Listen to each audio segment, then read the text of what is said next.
नमस्कार, मैं हूं ज्योति सिंह। बोलने से बदलेगा में आज हम बात करेंगे suicide hub Madhya Pradesh. MP के लोगों के लिए ये जरूर चिंता की बात है जो आप देख रहे हैं, क्योंकि मध्य प्रदेश के लिए एक बहुत बुरी खबर यह है, प्रदेश में सुसाइड के केस बहुत तेजी से बढ़ रहे हैं। एनसीआरबी के आंकड़ों ने चिंता को बढ़ा दिया है। सरकार ने इस चुनौती के खिलाफ कुछ पहल की, लेकिन इस समस्या का समाधान सिर्फ सरकार नहीं कर सकती है। सोचना हम सबको होगा, मदद के लिए आगे हम सबको आना होगा, क्योंकि सुसाइड किसी समस्या का समाधान नहीं है, उल्टे ये समस्याओं को कई गुना बढ़ा देता है। आपके अपनों को असीम दर्द देता है, आपके पीछे उनकी जिंदगी तबाह और बर्बाद होती है। ऐसे में आज हम एनसीआरबी के आंकड़ों के साथ साथ सुसाइड की रोकथाम के उपायों पर भी बातचीत करेंगे। कुछ एक्सपर्ट्स भी हमारे साथ होंगे। अगर आप भी किसी बात को लेकर बहुत निराश हैं और कोई समाधान आप चाहते हैं, तो आप हमारा ये शो अगले आधे घंटे तक देखिए। आप हमें कॉल भी कर सकते हैं। 988178998182 हमारा फोन नंबर है। लगातार टेलीविजन स्क्रीन पर हम ये नंबर फ्लैश भी कर रहे हैं। इस नंबर पर कॉल कर आप एक्सपर्ट से भी सवाल पूछ सकते हैं। उससे पहले हम आपको लिए चलते हैं भोपाल, जहां हमारी सहयोगी अमृतांशी ने कुछ लोगों से इस बारे में बातचीत की। लोगों की क्या प्रतिक्रिया अमृतांशी को मिली, आइए देखते हैं एक रिपोर्ट। 9 दिसंबर को भोपाल में एक बड़े कारोबारी की पत्नी सारिका जैन ने खुदकुशी कर ली। पुलिस का कहना है वो पारिवारिक तनाव से डिप्रेशन में थी। 9 दिसंबर को ही शाम 4 बजे भोपाल के गोविंदपुरा में रहने वाले 25 साल के रोहित ने प्यार में निराश होकर खुदकुशी कर ली। ऐसे मामलों को रोकने के लिए अब मध्य प्रदेश में स्वास्थ्य विभाग गेट कीपर्स योजना शुरू कर रहा है। 500 से ज्यादा स्वास्थ्य कर्मियों को ट्रेनिंग दी जा रही है। बताया जा रहा है अवसाद में घिरे लोगों की पहचान कैसे करें, कैसे खुदकुशी को रोकने के लिए प्रयास किए जाएं। जो गेट कीपर शब्द का प्रयोग किया गया है वो उन स्वास्थ्य कर्मचारियों के लिए किया गया है जो हमारे और समाज के बीच में कड़ी का काम करते हैं, जैसे कि हमारे आशा वर्कर्स हैं, आशा सहयोगिनी, हमारे कम्युनिटी हेल्थ ऑफिसर्स हैं और एएनएम्स हैं, जो लोगों के टच में रहते हैं। तो जिससे ऐसे लोग जिनमें इस तरह के लक्षण दिखाई दें, अर्ली स्टेजेस में हम उनको पहचानें और पहचान के उनको सही इलाज या सही काउंसलिंग की व्यवस्था करें। ऐसे मामलों से पुलिस भी परेशान है। आजकल एक देखा गया है कि सामान्यतः संवाद कम हो गया है। माता पिता और आसपास के परिजनों के बीच में और बच्चों के संवाद में काफ़ी कमी आई है। व्यस्त दिनचर्या के कारण, इस संवाद की हीनता के कारण अगर बच्चे गलत दिशा में बढ़ रहे हैं तो उन्हें फायदा हो सकता है सामाजिक परिवेश में कोई रोकने वाला ना हो, समझाने वाला ना हो, उनको सही तरह से समझने वाला कोई ना हो। इस कारण से इस तरह के अपराधों की संख्या भी बढ़ी है, जिन्हें कई बार सामाजिक परिवेश में बड़े कैनवास पर समझना हो। एनसीआरबी के आंकड़ों के मुताबिक भोपाल में साल 2021 में 566 और साल 2022 में 527 लोगों ने आत्महत्या की। तो इंदौर में 2021 में 737 लोगों ने आत्महत्या की, 2022 में 746 लोगों ने। तो वहीं ग्वालियर में साल 2021 में 320 लोगों ने खुदकुशी की, तो 2022 में 213 लोगों ने जान दी। जबलपुर की बात की जाए तो जबलपुर में 2021 में 214 लोगों ने अपनी जान दी, तो 2022 में 307 लोगों ने आत्महत्या की। ही सराहनीय कदम है, इसलिए क्योंकि बहुत सारे लोग इससे अनभिज्ञता की वजह से अपनी जान गंवाते हैं, लेकिन जब लोग रहते हैं वहां पर, उनकी बात सुनने को तैयार रहते हैं और कहीं ना कहीं उनको मदद के लिए दूसरे लोगों के साथ जोड़ने के लिए भी तैयार रहते हैं, तो वो बहुत सराहनीय कदम रहता है। शहर में हालात ऐसे हैं कि भोपाल के वीआईपी रोड पर तो बाकायदा आत्महत्या करने वाले लोगों को रोकने के लिए गोताखोरों को ट्रेनिंग दी गई है और 24 घंटे यहाँ पर तैनाती रहती है। भोपाल का ये बड़ा तालाब और वीआईपी रोड सुसाइड पॉइंट के रूप में पहचाने जाने लगे हैं। पिछले कुछ महीनों में दर्जन भर से ज्यादा लोग हर महीने इसमें छलांग लगाकर अपनी जान गंवाते हैं। सबकी अपनी परेशानियां होती हैं। यही कारण है कि भोपाल नगर निगम ने इस वीआईपी रोड पर जो सुसाइड पॉइंट के रूप में पहचाने जाने लगा है, उस पर गोताखोर 24 घंटे के लिए तैनात कर रखे हैं। नगर निगम ने तैनात करके रखा गोताखोरों को यहाँ पर। यहाँ हादसे कभी भी होते रहते हैं।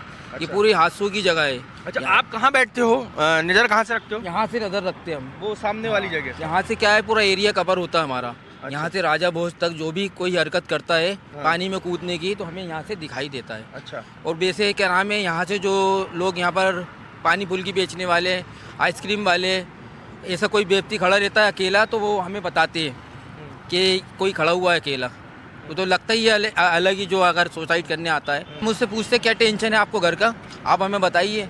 तो काफ़ी देर के बाद फिर वो हमें बताते हैं कि हमारे घर की थोड़ी परेशानी है, बहुत सी परेशानी होती है घर में, मम्मी ने डांट दिया, कोई बात हो गई, फेल हो गया पेपर में, तो आके सुसाइड कर लेते हैं वो लोग यहाँ पर। अच्छा। हाँ, जो कूद जाते हैं फिर उनके लिए? जो कूद जाते हैं फिर उनके लिए क्या नाम है, तत्काल निकालना पड़ता है उन्हें।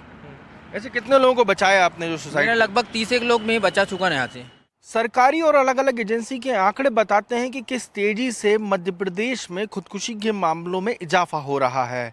ये आंकड़ों के चलते सरकार के माथे पर भी चिंता का बल है कि आखिर उसके सूबे के तमाम लोग अपनी अपनी अलग अलग परेशानियों के चलते क्यों मौत के गले लगा रहे हैं। यही कारण है कि सरकार ने एक गेट कीपर नाम से अभियान शुरू किया है और ये गेट कीपर खुदकुशी के बढ़ते हुए मामले पर लगाम लगाएंगे। देखना ये होगा कि सरकार की ये मुहिम कितनी कारगर साबित होती है। भोपाल से कैमरा पर्सन राजू बाथम के साथ अजय शर्मा, एनडीटीवी। तो आप देख रहे थे हमारी सहयोगी अजय शर्मा की रिपोर्ट। कुछ लोगों से जिस तरीके से उन्होंने बातचीत की इस मामले को लेकर, हमारे साथ एक्सपर्ट्स भी जुड़ गए हैं। इसी पर बात करने के लिए मेहमान हमारे साथ जुड़ गए हैं। आरती आनंद हैं, साइकोलॉजिस्ट हैं। रघुवीर सिंह मीणा है, पूर्व आईपीएस। विभूति मिश्रा हमारे साथ जुड़ गई हैं, सोशल वर्कर हैं। अमृता त्रिपाठी सेलिब्रिटी हैं और धीरज शर्मा प्रोफेसर हैं। आप सभी का स्वागत है और हमसे जुड़ने के लिए आप सभी का बहुत बहुत धन्यवाद। आरती जी, आपने ये रिपोर्ट देखी और जो आंकड़े हैं मध्य प्रदेश के लिए वाकई में वो चौंकाने वाले हैं, डराने वाले हैं।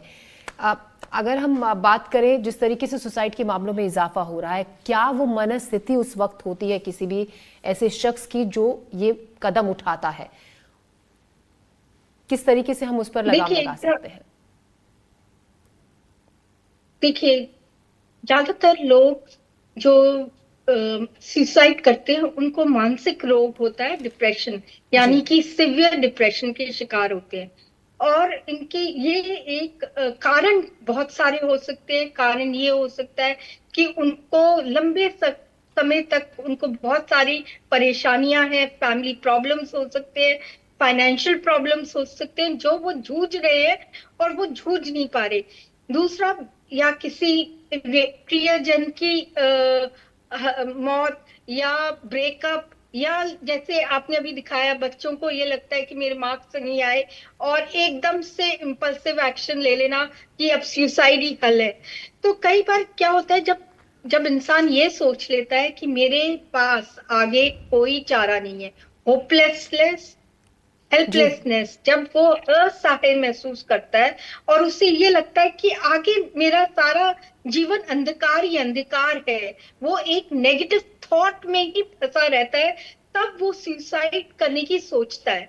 इसका ये एक और कारण भी है कि हम जिस दौर से गुजर रहे हैं वहां पे बहुत स्ट्रेस है, बहुत डिफरेंट टाइप ऑफ स्ट्रेस है और लोग अपनी बात किसी को बता नहीं पा रहे। जब आप अपनी बात कम्युनिकेट नहीं कर पा रहे, अपने मन की बात या प्रॉब्लम नहीं बता पा रहे कि कैसे, आपको ये लगता है अगर मैं अपने आप को बताऊंगा कि मेरे को डिप्रेशन है या मेरे को ये प्रॉब्लम आ रही है, तो मेरे को एक मेंटल डिसऑर्डर का कैटेगराइज किया जाएगा। स्टिग्मा होता है, स्टिग्मेटाइज करेंगे कि मैं एक साइकियाट्रिक पेशेंट हूँ या लोग मेरे बारे में क्या बोलेंगे।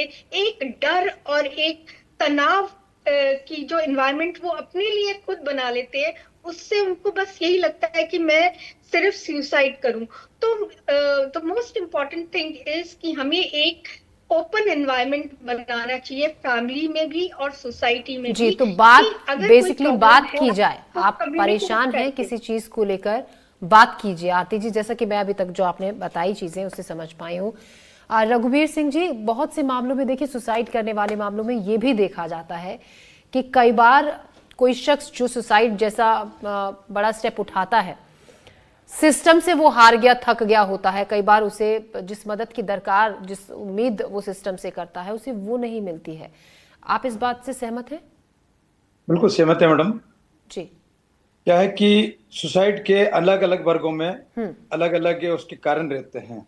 जैसे आरती आनंद जी बता रही थी, बहुत अच्छा उन्होंने बताया है कि आदमी जब उसको कहीं कोई चारा नहीं दिखता है तो वो सुसाइड करता है। इसके बड़े विभिन्न कारण रहते हैं। जैसे आप महिला वर्ग में देख लीजिए, महिला वर्ग में सबसे अधिक सुसाइड के कारण आते हैं डाउरी एट्रोसिटीज, क्योंकि मैं पुलिस सेवा में 35 साल रहा हूँ, तो जो महिलाओं में मुख्य कारण है वो आपके दहेज हत्या का रहता है, जिसको कि आत्महत्या करने पर दहेज हत्या का मामला पंजीबद्ध किया जाता है। और पति पत्नी के बीच में ससुराल में जब अधिकतर देखा जाता है कि महिलाएं ही उसमें जो नवविवाहिता होती है वो ही उसका शिकार होती हैं। तो जो हमारे घर में नवविवाहित वधू आती है उसको हम लोग सामंजस्य बिठाएं, उसको प्यार से रखें, ये बहुत आवश्यक है। और दूसरे एक किसानों का एक बड़ा वर्ग है जो भी आत्महत्या करता है। कभी प्राकृतिक प्रकोप के कारण उनकी फसलें नष्ट हो जाती है और सरकारी आर्थिक सहायता नहीं मिल पाती है। जैसे आज के टाइम में जगह जगह आंदोलन चल रहे हैं कि किसानों को उनकी फसल का उचित मूल्य नहीं मिल रहा है। मैं अक्सर ये देख रहा हूँ, ये सबसे बड़ा कारण है किसानों के उसमें कि उनको फसल का उनका लागत का मूल्य भी नहीं मिल रहा है। और दूसरे विद्यार्थी अपने असफल हो जाते हैं, जैसे अपने आरती जी बता रही थी, तो असफल हो जाते हैं तो वो भी कर लेते हैं आत्महत्या। उनको भी, बच्चों को भी इतना दबाव नहीं बनाया जाए कि आपको इतने ही नंबर लाना है कोई कंपटीशन एग्जाम में। तो विभिन्न अलग अलग कई कारण रहते हैं, महिलाओं का तो दहेज वाला और किसानों का उनकी फसलों का कारण कई अलग अलग हो सकते हैं। विभूति, मेरा सवाल देखिए ये है कि हम ये भी जो आंकड़े सामने आए हैं, रिपोर्ट जो सामने आई है अलग अलग तरीके से, उसमें ये भी बताया गया कि अक्सर ये देखा जाता है कि सुसाइड के कारण, ठीक है और भी बहुत से होते हैं, लेकिन पारिवारिक कलह एक बहुत बड़ी वजह होती है और बहुत ज्यादा नंबर सुसाइड के ऐसे मामलों में देखा गया जो सिर्फ अपने जो फैमिली में टेंशन चल रही है जिसकी वजह से वो ऐसा कोई कदम उठाते हैं। ये पारिवारिक कलह के भी कई कारण रहते हैं।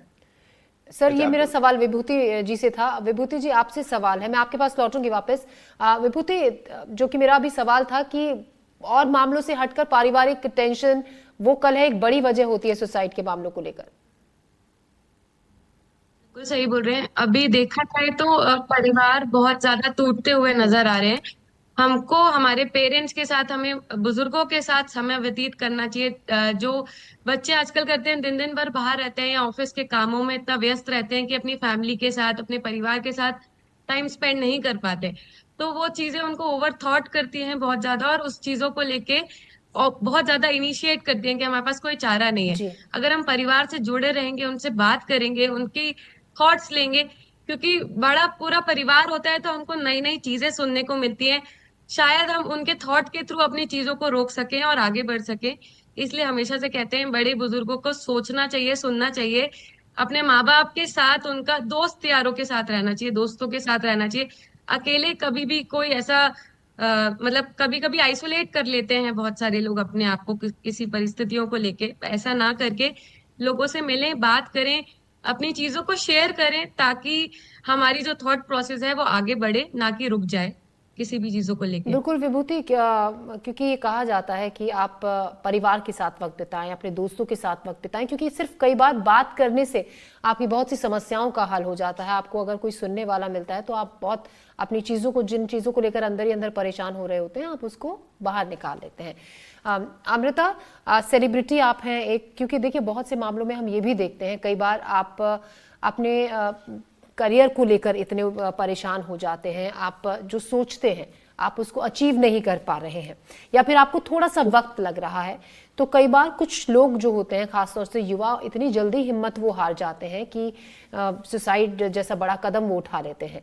तो आपकी तरफ से ऐसा क्या, आप एक ऐसा अच्छा से सजेशन देंगे ऐसे युवाओं को जो अब खासतौर से अभी शायद सुन भी रहे हो, कि अगर किसी बात को लेकर वो परेशान है तो कैसे उस चीज से वो कम आउट कर सकते हैं? सबसे पहले तो एनडीटीवी के सभी दर्शकों को नमस्ते। और ज्योति जी, हम लोग निकलते चलते सभी इस तरह की बातें सुनते हैं, लेकिन जब ये आंकड़े सामने आते हैं तो बहुत डरावने हैं। और ये देखकर मुझे बहुत दुख हो रहा है कि हमारा मध्य प्रदेश इस दिशा में आगे बढ़ रहा है कि उसे सुसाइड हब कहा जाए। अब आप जो बात कर रहे हैं कि युवा इस तरह का दबाव क्यों ले रहे हैं, ये बिल्कुल बात करने की एक डिस्कशन के टॉपिक्स हैं कि हम अपने युवाओं को समझें कि वो अपने करियर का या अपने भविष्य का ऐसा दबाव क्यों ले रहे हैं कि उनको निष्कर्ष सिर्फ यही समझ आता है कि सुसाइड किया जाए या आत्महत्या ही एक रास्ता है। इसकी एक बहुत बड़ी वजह है, क्योंकि मैं हॉस्पिटल एडमिनिस्ट्रेटर भी हूँ, फिजियोथेरेपिस्ट भी हूँ। हम लोग जब हेल्थ की बात करते हैं तो हेल्थ सिर्फ फिजिकल रहती है, मेंटल हेल्थ की बात ही नहीं होती है। बहुत जरूरी है सरकार की तरफ से स्कूल्स में भी, कॉलेजेस में भी मेंटल हेल्थ पर बात की जाए, उस बारे में समझा जाए कि किस बात का डिप्रेशन है युवा पीढ़ी में, या वो किस तरह का दबाव झेल रहे हैं। बहुत सारी चीजें पहले के जमाने से अब बदल चुकी हैं और हमको भी अपना एजुकेशन सिस्टम, हमको अपना हेल्थ स्ट्रक्चर उस हिसाब से बदलने की जरूरत है। एक मैसेज मैं अपनी युवा पीढ़ी को, अपने भाई बहनों को, सभी को देना चाहूंगी। देखिए, जिंदगी बहुत खूबसूरत होती है और ये सब उसके छोटे छोटे अध्याय हैं। नौकरी, शादी, प्यार, परिवार, ये उसके अध्याय है। लेकिन आप जब ब्रॉड सेंस में देखते हो, वाइड सेंस में, तो भगवान ने एक बहुत ही खूबसूरत हमको ये तोहफा दिया है जिंदगी जीने का।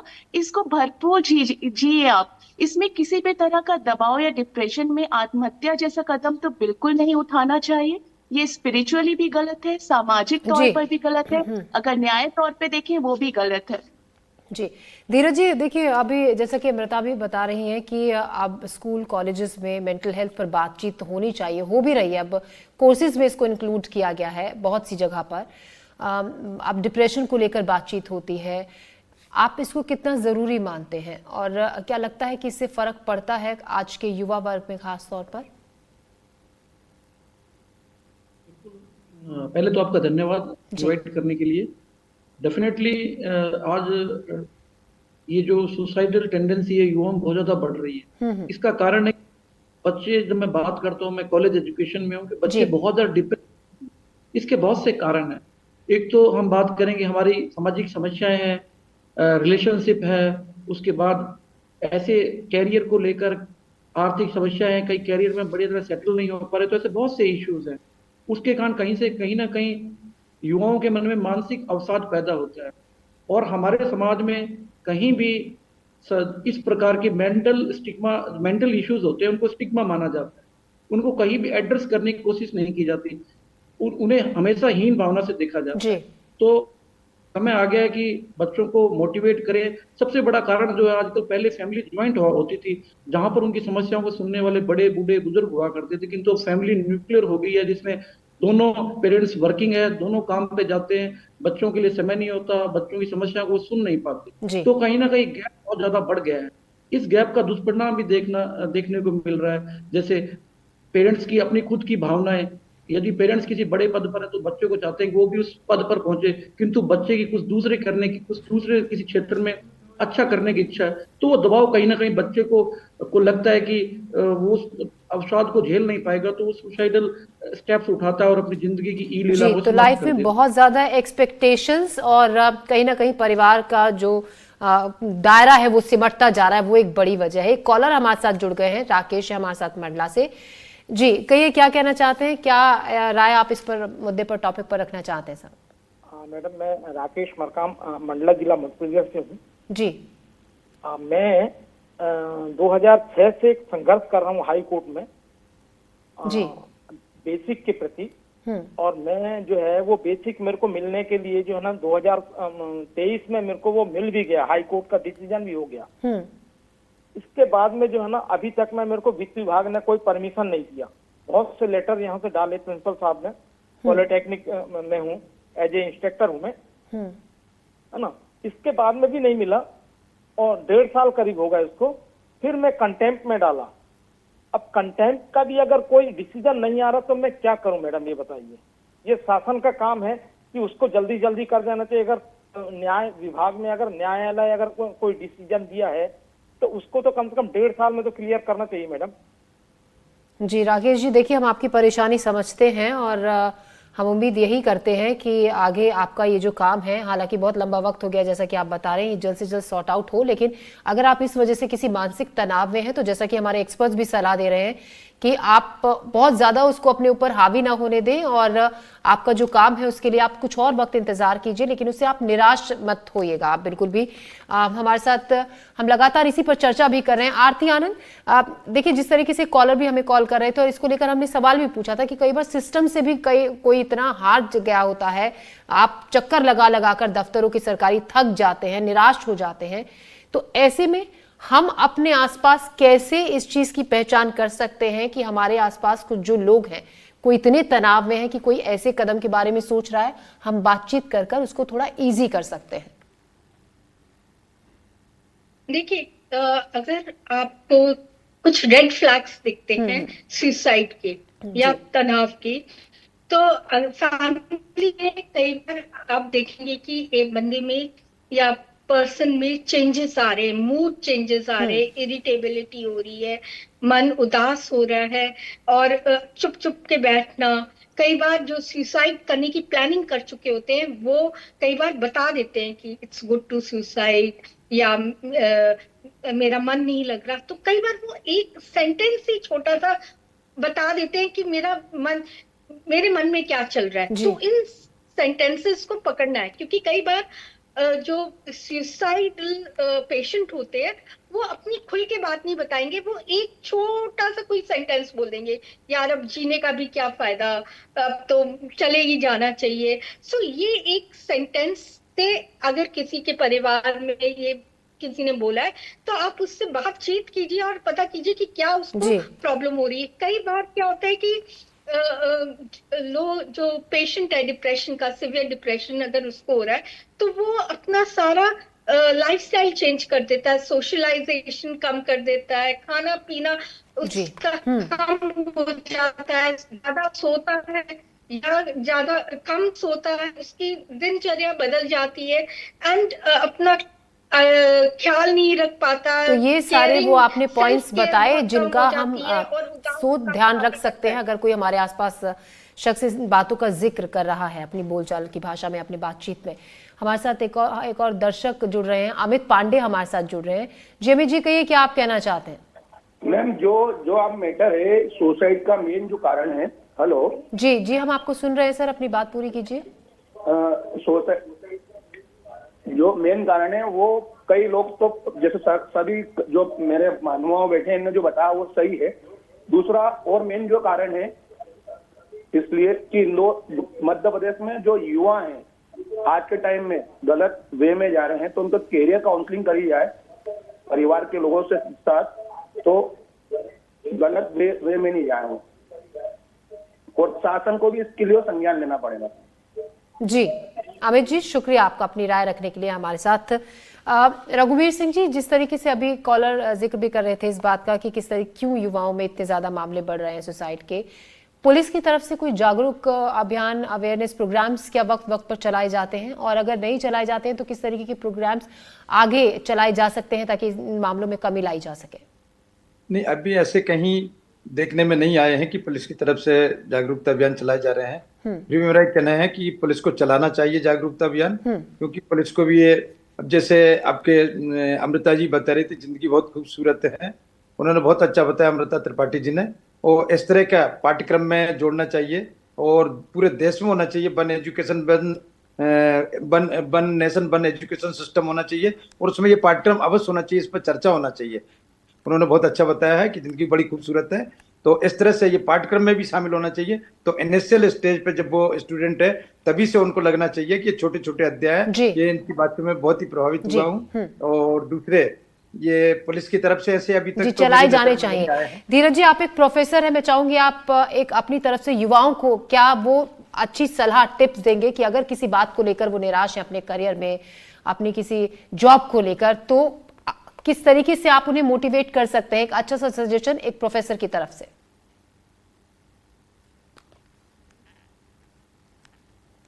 चलिए, बहरहाल कुल मिलाकर जो बातें हमें एक्सपर्ट्स ने बताई कि बात कीजिए, परिवार के साथ वक्त बिताइए, अपने दोस्तों के साथ वक्त बिताइए, और किसी भी चीज से इतना निराश मत होइए कि आप सुसाइड जैसे कोई कदम उठाए, क्योंकि कई बार चीजें बातचीत से भी हल हो जाती हैं और आपको हिम्मत नहीं हारनी है। आरती आनंद आप हमारे साथ जुड़िए, रघुवीर सिंह मीणा जी आपका भी, विभूति मिश्रा आपका, अमृता त्रिपाठी और धीरज शर्मा हमसे बातचीत के लिए जुड़ने के लिए आप सबका बहुत बहुत धन्यवाद।